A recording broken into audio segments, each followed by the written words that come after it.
El Señor nos da la oportunidad de estar aquí para exponer su palabra. Qué bueno es estar temprano en la casa de Dios para inquirir en lo que es su voluntad.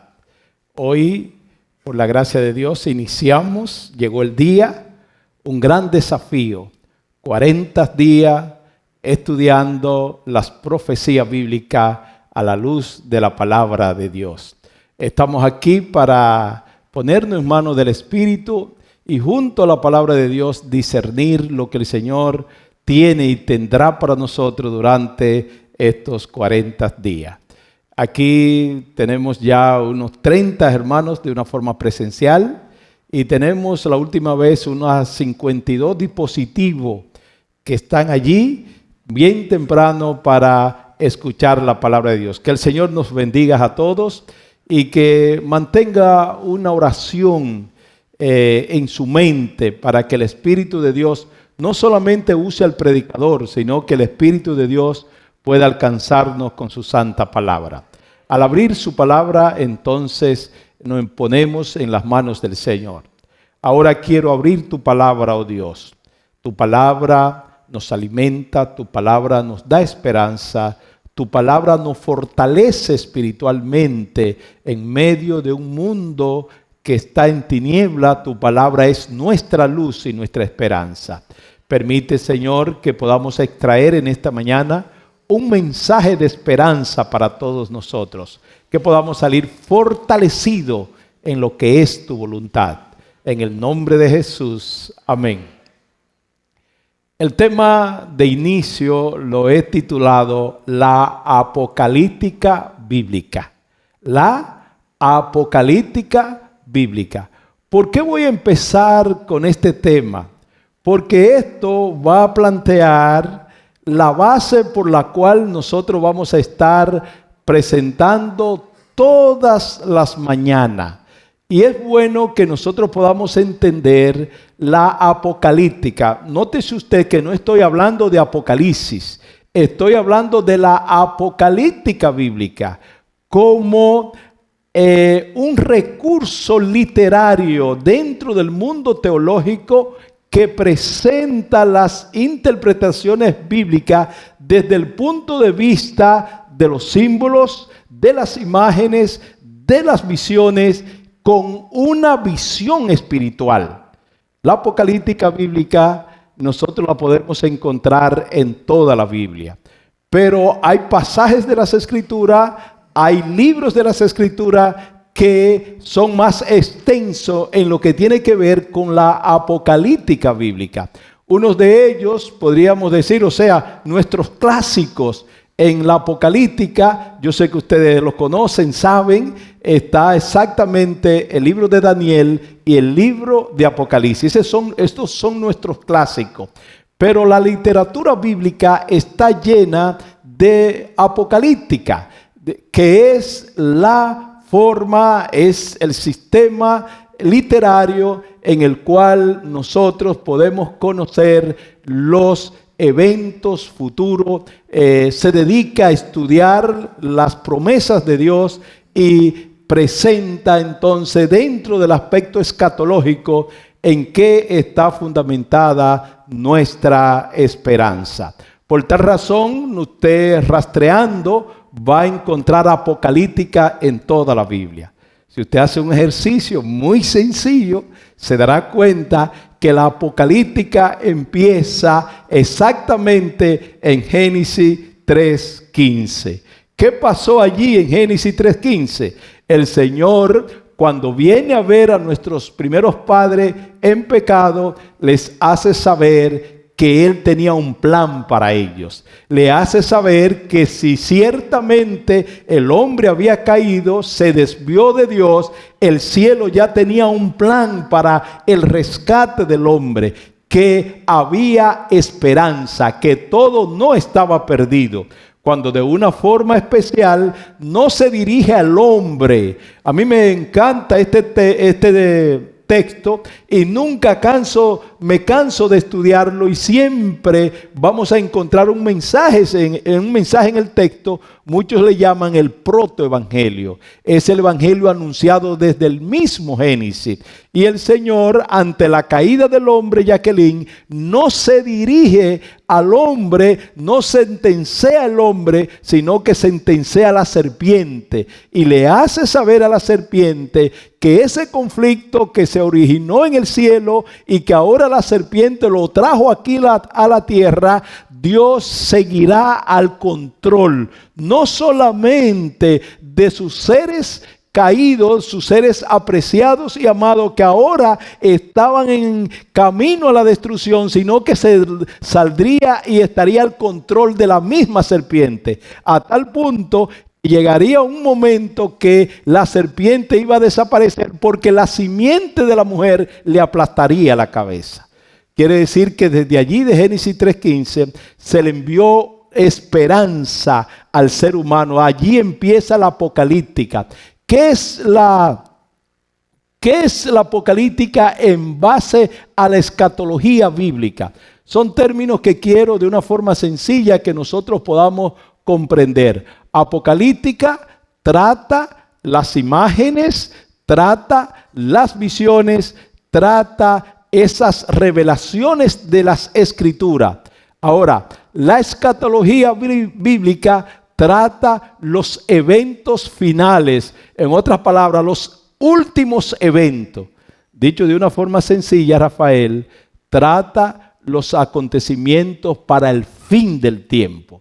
Entonces, allí en Génesis 3:15 nosotros vamos a ver que el Señor le hace saber a la serpiente y por ende a nuestros primeros padres que Él seguiría al control de la historia y que esta historia iba a tener un final, que ahora estamos viviendo un elemento o un evento catastrófico que ha traído a la humanidad muerte, situaciones, problemas, enfermedades, todo lo que nosotros estamos viendo por un enemigo que ha hecho esto, pero que Dios tiene todo a su control y que Él está interviniendo en la historia y que al intervenir en la historia vamos a tener un final feliz en el Señor, porque finalmente Dios volverá a tener control absoluto en el universo y los seres humanos podrán disfrutar en un reino restaurado, el reino de paz que Él quiso para nosotros desde siempre. Quiere decir que es muy interesante cuando estudiamos la apocalíptica, porque ellas nos revelan, podríamos decir, los teólogos dicen que es una herramienta teológica donde nosotros podemos estudiar cómo el Señor comunica sus mensajes a través de visiones, a través de imágenes, a través de símbolos, cómo el Señor a través de los tiempos va comunicando su mensaje. Por ejemplo, cuando usted va a Génesis 3:15, usted va a ver allí imágenes, va a ver símbolos. Por ejemplo, una imagen es el calcañar. Y entonces cuando nosotros hablamos del calcañar, ya nosotros sabemos que es un lugar donde cuando nos dan por allí podemos caer, pero no morir. Nadie ha muerto porque le hayan dado al calcañar. Pero un golpe en el calcañar nos lleva ¿a qué? A una caída. Lo que está diciendo allí, la imagen lo que está diciendo ahí, el hombre cayó, pero el hombre tiene esperanza de restauración. Y eso nos va a brindar la apocalíptica bíblica. Es bueno saber que el pueblo adventista, y es muy conocido por ustedes, esto no es nuevo, se levanta justamente en el estudio de la apocalíptica bíblica. Miller empieza a estudiar ¿qué? La apocalíptica bíblica. Empieza a comparar texto con texto, versículo con versículo. Empieza a escudriñar las profecías de las 2300 tardes y mañanas. Empieza a ver todo esto y entonces Miller llega a la conclusión que nos aproximamos al fin y que estamos en el fin del tiempo. Nosotros conocemos la historia. todo no se dio como Miller lo interpretó. Por eso hoy es muy importante que nosotros estemos basados en el texto bíblico. La interpretación de Miller en un grado amplísimo fue correcta, pero tuvo algunas fallas y eso provocó lo que hoy nosotros conocemos como el gran chasco. ¿En qué consistió esto? Y que los adversarios a la iglesia atacan a la iglesia por esto. Bueno, el sábado hubo como una plataforma para que nosotros pudiéramos entender todo el programa del sábado. ¿Qué significa todo esto? Que él interpretó mal lo que era el pase del santuario al lugar santísimo, y entonces él entendió que la tierra iba a ser purificada con la presencia del Señor. Él se equivocó de evento. Él no de la fecha, sino del evento. El Señor, en vez de venir a la tierra y purificar la tierra con su venida, pasó tomando la imagen del santuario en Israel. Es por eso que ustedes pueden ver la importancia de la apocalíptica, porque para entender estos asuntos que muchos fuera del mundo adventista no están claros con respecto a esto, pero el mundo adventista, con una metodología historicista dentro de la profecía bíblica, dice: lo que está sucediendo ahora en el cielo se explica a través del santuario terrenal que Moisés erigió en el desierto y que era una réplica del santuario celestial. Y entonces, cuando tú conoces todos los emblemas del santuario en el desierto, tenía dos departamentos. El departamento, la parte del santuario donde allí se ofrecía sacrificio, y la parte del lugar santísimo donde estaba la ley de Dios, y entraba el sumo sacerdote una vez al año a expiar o limpiar el pecado de todo el pueblo. Quiere decir que a partir de allí, de esta imagen, nosotros entonces podemos entender algunos eventos que han estado sucediendo en la historia y puede tener una explicación bíblica basada en el texto. ¿Cuál fue el error de Miller? Había un principio allí, y si este principio sigue siendo válido para nosotros, el día y la hora nadie la sabe. Por eso es mejor aferrarse al texto. Cuando tú está aferrado al texto y tiene ese principio en la mente, el día y la hora, cuando eres tentado a alguien, tú notas que tiene algún afán de señalar el día y la hora, ya es momento de cortar. ¿Por qué? Porque el día y la hora nadie la sabe. Entonces Miller llegó a ciertas conclusiones señalando días y hora, y entonces el principio bíblico dice que ese día Dios no lo ha revelado. Si hubiesen evitado todo lo que sucedió, si tan solo hubiesen seguido el principio bíblico. De igual forma, en estos últimos días, si seguimos los principios bíblicos, entonces no seremos engañados, no vamos a errar. Pero si nos apartamos del principio bíblico, entonces estamos en tierra resbaladiza, en tierra arenosa, y el edificio se puede venir al suelo. Por eso todos los que tratan en profecía de ir adivinando el futuro cometen un gran error, porque las profecías no es un ejercicio de adivinación.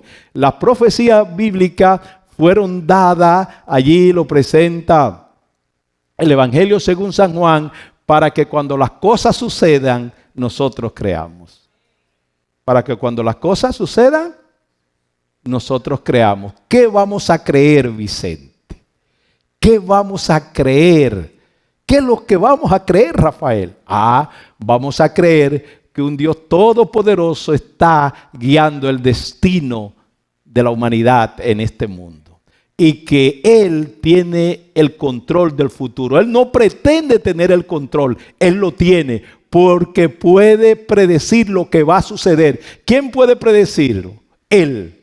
Y nosotros, sus siervos, puestos en sus manos, a medida que las cosas van sucediendo, podemos decir: vamos bien. El Señor está guiando nuestra mente, está guiando nuestros pasos, nos está llevando a los eventos que Él había predicho que sucedería. Por eso, Percio, una de los principios, una de las cosas primordiales en la apocalíptica es enseñar eventos, es mostrar por qué creemos. No es algo que está en la mente del autor o en la mente del expositor. La apocalíptica, José, nos va llevando a nosotros, señalándonos los eventos. Y entonces, cuando vamos a la Biblia, podemos decir, mira, este evento estaba predicho y mira cómo sucedió. Aquel evento estaba predicho, mira cómo sucedió. A través de la historia y de la forma como Dios ha conducido a su pueblo, nos da seguridad en el Señor. ¿Por qué es importante este tema? Aunque en los tiempos de Miller, no solamente Miller, sino que todo el mundo estaba con un despertar a lo que era la apocalíptica y todo el mundo estaba estudiando, es bueno decirle que llegó un tiempo que todo se apagó y el mundo dejó de interesarse por la apocalíptica bíblica. Empezó a tramar o a ver otros tópicos de las escrituras, dejando la apocalíptica de un lado. Y entonces esto hace que el hombre entonces pierda cierta conexión con lo que Dios quiere y la dirección de su pueblo. Nosotros, por ejemplo, en algunos círculos adventistas prefieren no hablar de la apocalíptica bíblica. Preferimos hablar solamente del amor de Dios, preferimos hablar de las bondades, del sacrificio, de la venida, pero bueno, algunas veces lo que se aconseja es tengan cuidado, la apocalipsis, y hay cierto hermetismo, aún en algunos círculos adventistas. No todos se entran en 40 días para hablar al pueblo de la apocalíptica. No todos están animados en hacer una serie de apocalipsis, no todos, porque en nuestra mente la apocalíptica es para aquellos superdotados. En nuestra mente es para aquellos que ya tienen doctorado, que conocen y manejan bien el Antiguo y el Nuevo Testamento. Entonces la apocalíptica está allá arriba y el pueblo está aquí abajo. Entonces, ¿en qué nos beneficia? Y es parte de la estrategia del enemigo, desconectar al pueblo de la apocalíptica. Y la apocalíptica es el método literario bíblico para conocer los designios de Dios a través de la historia. Para señalar eventos que nos muestran que un brazo poderoso está conduciendo al pueblo en este momento. Y Satanás no quiere que podamos conocer de esto. ¿Por qué es importante esto? ¿Por qué es importante conocer la apocalíptica bíblica? No es una opción, y el enemigo lo sabe. Es algo, Rosy, de vida o muerte. No es una opción. Porque, Vicente, eso nos da identidad. ¿Qué nos da eso? Identidad. La apocalíptica nos dice, Juan José, de dónde venimos, de dónde salimos y hacia dónde vamos. Eso se llama ¿qué? Identidad. Cuando tú no sabes quién es tu papá, cuando tú no sabes quién es tu familia, cuando tú no sabes de dónde viene, ¿qué pasa contigo? Bueno, una patria, tú no existes, tú no tienes identidad. Sin embargo, cuando tú sabes de dónde viene, cuando tú conoces tus raíces, cuando tú conoces por qué existe, entonces te da como identidad. ¿Cuál es tu identidad hoy? ¿Cuál es tu identidad hoy? ¿Tienen miedo? ¿Cuál es tu identidad hoy? Yo le voy a decir la mía ya que ustedes están un poquito asustados. Yo soy un hijo de Dios, nacido en la mente de Dios, pasando por un mundo caído, pero con una proyección de regreso a la eternidad con Cristo. Esa es nuestra identidad.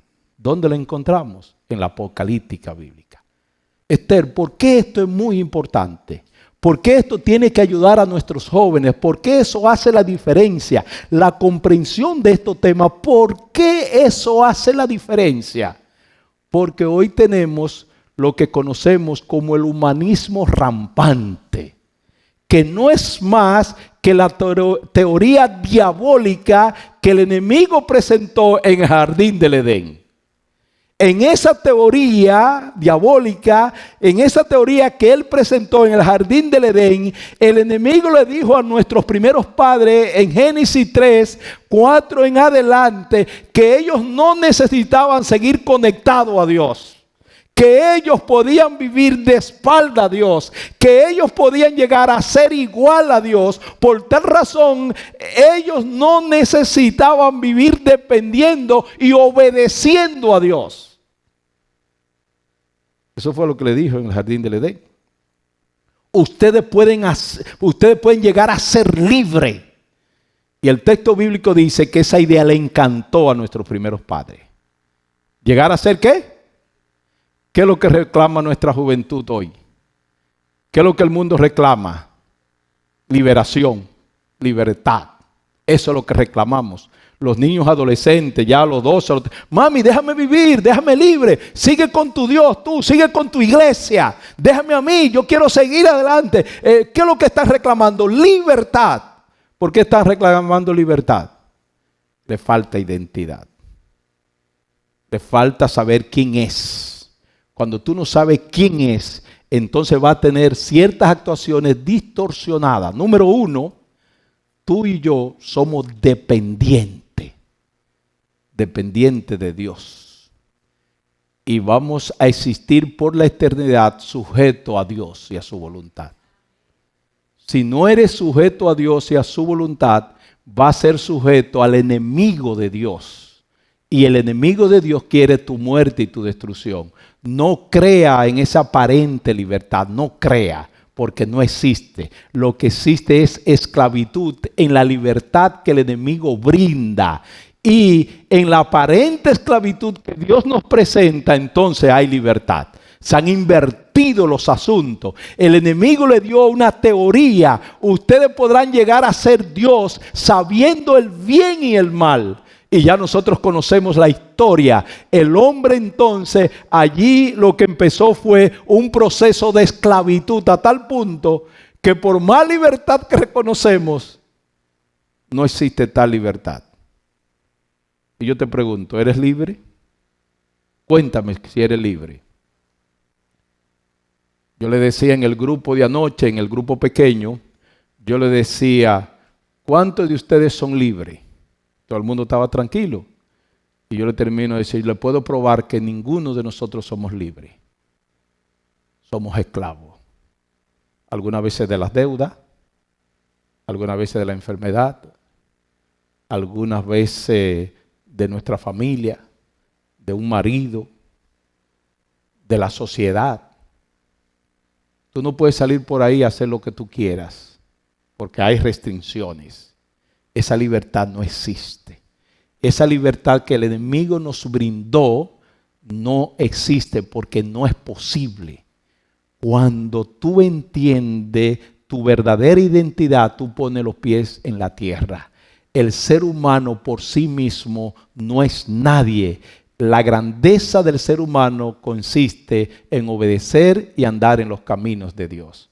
Porque eso nos conduce y nos proyecta a la eternidad con Dios. Por tal razón es bueno, la apocalíptica es interesante porque nos da identidad.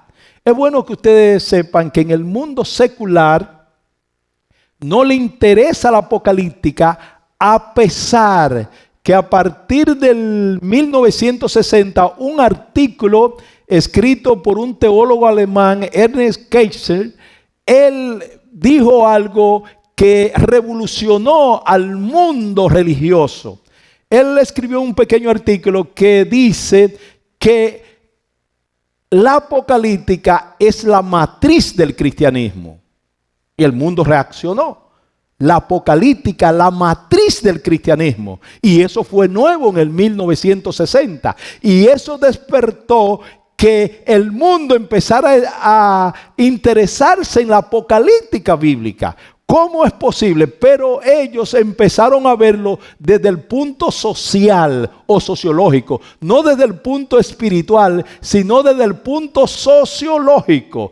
Cómo la apocalíptica impacta a la sociedad. Cómo ese impacto apocalíptico de esperanza impacta a la sociedad. Y mire cómo ellos empezaron a presentarlo. Sí, eso impacta a la sociedad porque cuando se origina en el pueblo de Israel estaba marginado, el pueblo de Israel estaba pasando por grandes aflicciones. Y entonces, como el pueblo de Israel estaba marginado y pasando por grandes aflicciones, ellos empiezan a imaginarse un libertador. Ellos empiezan a imaginarse ¿qué? Un libertador. Le ponen nombre a ese libertador. Empiezan a vender un reino de esperanza que va a ser restaurado. Y entonces en el mundo secular la apocalíptica no tiene mayor importancia que un impacto social. ¿Por qué? Y todavía se sigue vendiendo. ¿Por qué entonces la Biblia solamente interesa? Algunos dicen, van tan lejos que se atreven a decir, la Biblia solamente le interesa a un grupito de mal comido que están pasando mucha calamidad en esta tierra y el hambre le hace pensar, le hace tener alucinaciones en que va a haber un mundo mejor. Hasta ahí llegamos. Y ese tipo de influencia está calando en la mente de nuestros hijos. Está calando en la mente de la humanidad, para distorsionar y apartar más y más a la humanidad de Dios. A tal punto que ahora nuestros hijos, que ellos son súper sabios, que ellos lo saben todo, ellos llegaron en el mundo de la tecnología, ellos son lo más y lo más, que es también, por así decirlo, una distorsión. ¿Por qué? Porque ciertamente ustedes llegaron en el mundo tecnológico, ustedes están en la época de la tecnología, pero nosotros vivimos la época análoga, nosotros vivimos el pasado y estamos junto con ustedes viviendo el presente. Tenemos experiencia en el pasado y también vivimos en el presente. Entonces, hoy esa juventud está reclamando y entonces está siendo bombardeada con una falsa apocalíptica. Todo lo que está en la Biblia, todo lo que está allí, no es más que un grupo de gente marginado que vienen de clases marginadas y entonces en su mente está ocurriendo un reino nuevo, la eternidad, ante la necesidad del hombre de ir y poderse establecer en el tiempo, se pone a imaginar la eternidad. Eso es lo que nos brindan, eso es lo que le brindan a nuestros jóvenes, y nuestros jóvenes que no tienen identidad, que no saben, entonces se montan en esa ola y después están repitiendo eso mismo que le están diciendo en las universidades, en la escuela, sus amigos, dentro de un humanismo rampante que empezó en el Edén cuando el enemigo le dijo a nuestros primeros padres que ellos no iban a morir, que ellos podían vivir independientes sin Dios y que ellos podían llegar a ser Dios. Y hoy la humanidad juega y sigue yendo por esos caminos. Ahora, alguien que tiene identidad, alguien que ha tenido la oportunidad de ir a la apocalíptica bíblica, entonces está identificado y tiene base sólida. Y ahora cuando alguien les dice que eso es un grupo de mal comido, lo primero que le va a decir, lo primero es que yo no soy un mal comido. Yo pienso. Lo segundo es que también yo tengo la capacidad de análisis. Y lo tercero es que lo que ustedes llaman sabiduría no soporta la prueba en el tiempo. ¿Por qué? Porque ustedes me quieren hacer creer que existió Juan Pablo Duarte. Me quieren hacer creer eso. Yo no lo vi. Yo no lo conocí. Entonces, ¿por qué existió Juan Pablo Duarte? Ustedes me quieren hacer creer que existió Orígenes. Yo no lo vi, yo no lo creí, yo no tuve tiempo de enterarlo. ¿Por qué yo tengo que creer eso? ¿Por qué estoy presentando estos ejemplos? Porque la historia humana hay que creerla, pero la historia divina no hay que creerla. Podemos creer en que existieron esos personajes que existieron antes que nosotros, pero no podemos creer que existió un Dios que vino a este mundo, que tú tampoco lo viste, que tú tampoco no lo conociste, pero que los registros históricos dicen que dejó huella en este mundo. Entonces tú me quieres señalar, me quieres decir, porque tú me estás usando como un tonto útil, tú me quieres decir que lo que han contado de Juan Pablo Duarte, de esos personajes, eso sí es verdad. Lo que se ha contado de Cristo y su intervención en este mundo, eso es mentira. Tú me estás usando como un tonto útil. Porque tú tienes ¿qué? Identidad. Y brevemente, ya en estos 6 minutos, entonces yo quiero ir a la parte central de lo que presenta la Apocalíptica. La Apocalíptica presenta evidencia histórica y textual que dice que este mundo está intervenido por un brazo poderoso que tiene la historia en sus manos, que lo guía como Él quiere y que desde el pasado, el presente, nos conecta al futuro, a un futuro glorioso. Y eso no es algo que está en nuestra mente, sino que es algo que va a partir de lo que Dios ha hecho y hace por cada uno de nosotros. De una forma muy especial, cuando el apóstol escribe a los romanos, él les dice allí a los romanos, bueno, vamos a ver rápidamente el texto, Romanos 1, 19 y 20, que las cosas, el apóstol dice, de las cosas que hablamos, tienen una base sólida. Esas cosas que nosotros estamos enseñando tienen una base sólida. ¿Por qué? Porque Romanos 1, capítulo 19 y 20. Porque lo que se conoce de Dios, ¿qué se conoce de Dios?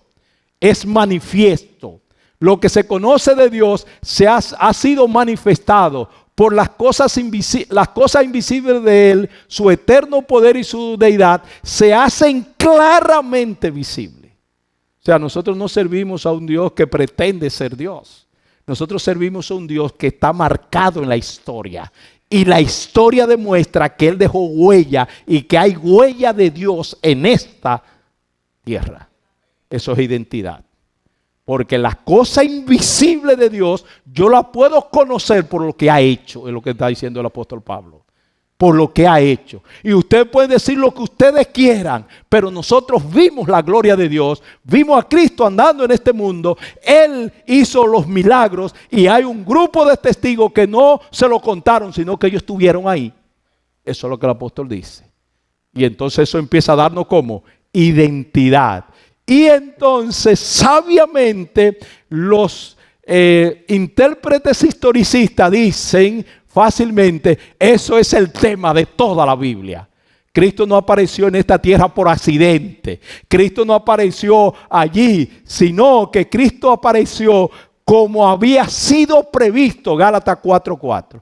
Al escribir a los Gálatas, entonces el apóstol basado en esa plataforma sólida dice, y cuando llegó el cumplimiento de los tiempos, ¡boom!, apareció el Hijo de Dios.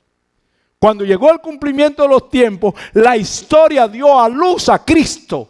Porque la historia estaba en manos de Dios. Dios la reveló al mundo. Dios había dicho cómo iba a venir. Y cuando llegó el cumplimiento de los tiempos, apareció Cristo. Justamente en el tiempo previsto por Dios. Eso es ¿qué? Identidad.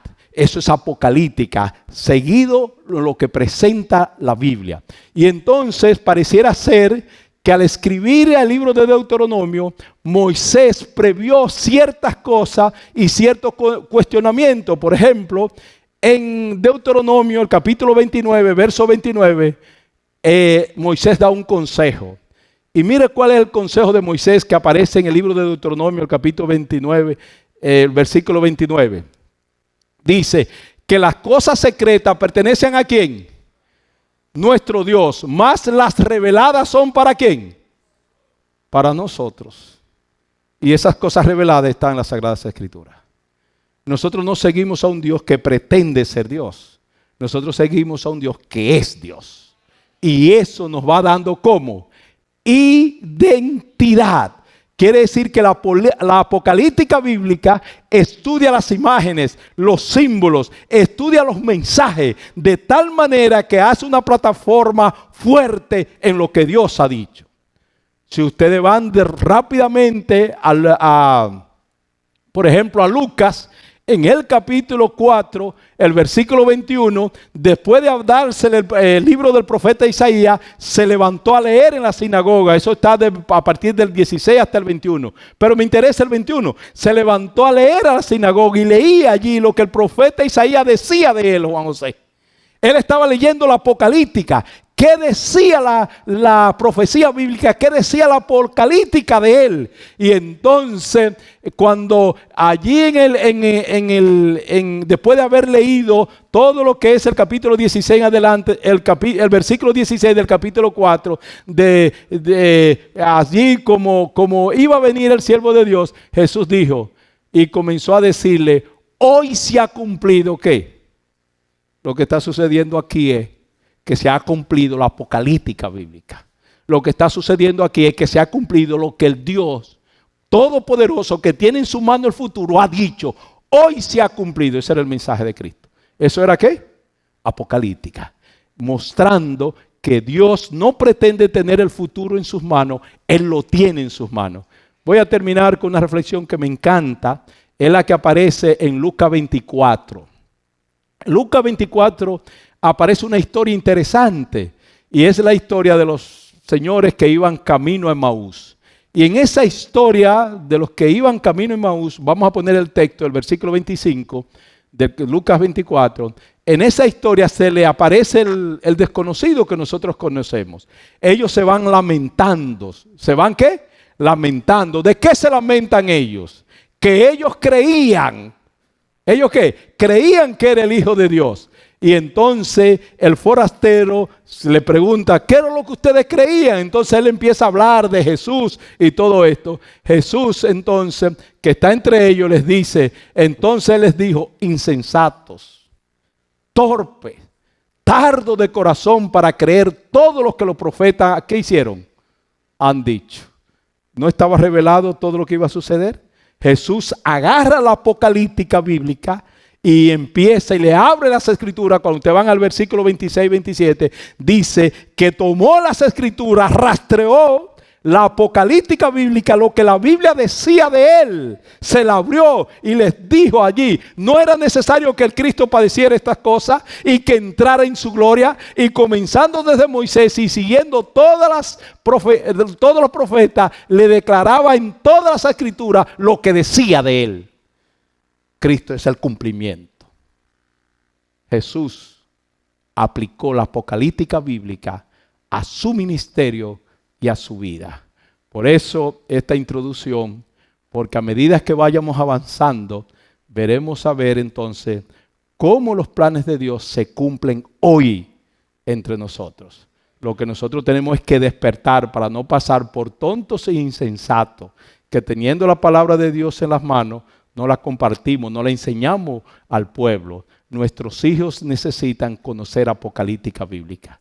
Nuestros hijos necesitan leer más las escrituras y escudriñar más las escrituras por ellos mismos para mostrar que el Dios de sus padres no es el que nosotros o tenemos en nuestra mente o que tu viejito tiene en tu mente, que el Dios de tu padre es real. Y que tú eres parte del plan de Dios y que el Señor ha permitido que tú nazcas dentro del seno de la iglesia o dentro de una familia cristiana porque Dios tiene planes contigo. Y esos planes que Dios tiene contigo son reales basados en los hechos pasados que comprueban que hay un Dios dirigiendo el futuro. Que el Señor les bendiga, mis hermanos. Esperamos que estos estudios lo podamos disfrutar cada día y cada día podamos encontrar seguridad en la luz, la única luz que puede alumbrarnos en estos momentos difíciles y de oscuridad.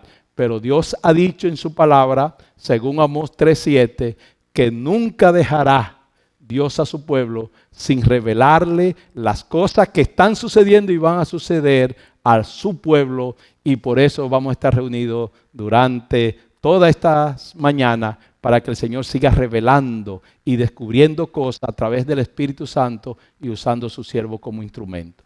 Que al fin de estos 40 días nuestros hijos y nosotros mismos encontremos identidad en Dios y en su palabra. Que el Señor te bendiga. Vamos inmediatamente a estar de rodillas. Al estar de rodillas lo vamos a hacer de esta manera. Le vamos a dar 1 minuto o 2 para que usted se presente a Dios en oración, lleve sus pedidos y entonces yo voy a terminar con una oración final. Cuando haya 1 minuto o 2, los muchachos nos van a poner el himno 31 y entonces cuando suene el himno 31, entonces ahí termine el himno 31, ahí yo voy a orar. Cuando yo termine de orar, por el 30, cuando yo termine de orar, entonces van a poner el 31. Cuando la congregación tenga 1 minuto o 2 orando, van a soltar el himno 30 y cuando yo termine de orar, entonces el 31 y así vamos a quedar despedidos. Los que están ahí en las redes, decirles que pueden subir sus peticiones de oración. Los que están presentes, traer sus peticiones de oración al grupo de oración y lo vamos a tener en cuenta en nuestras oraciones cada mañana.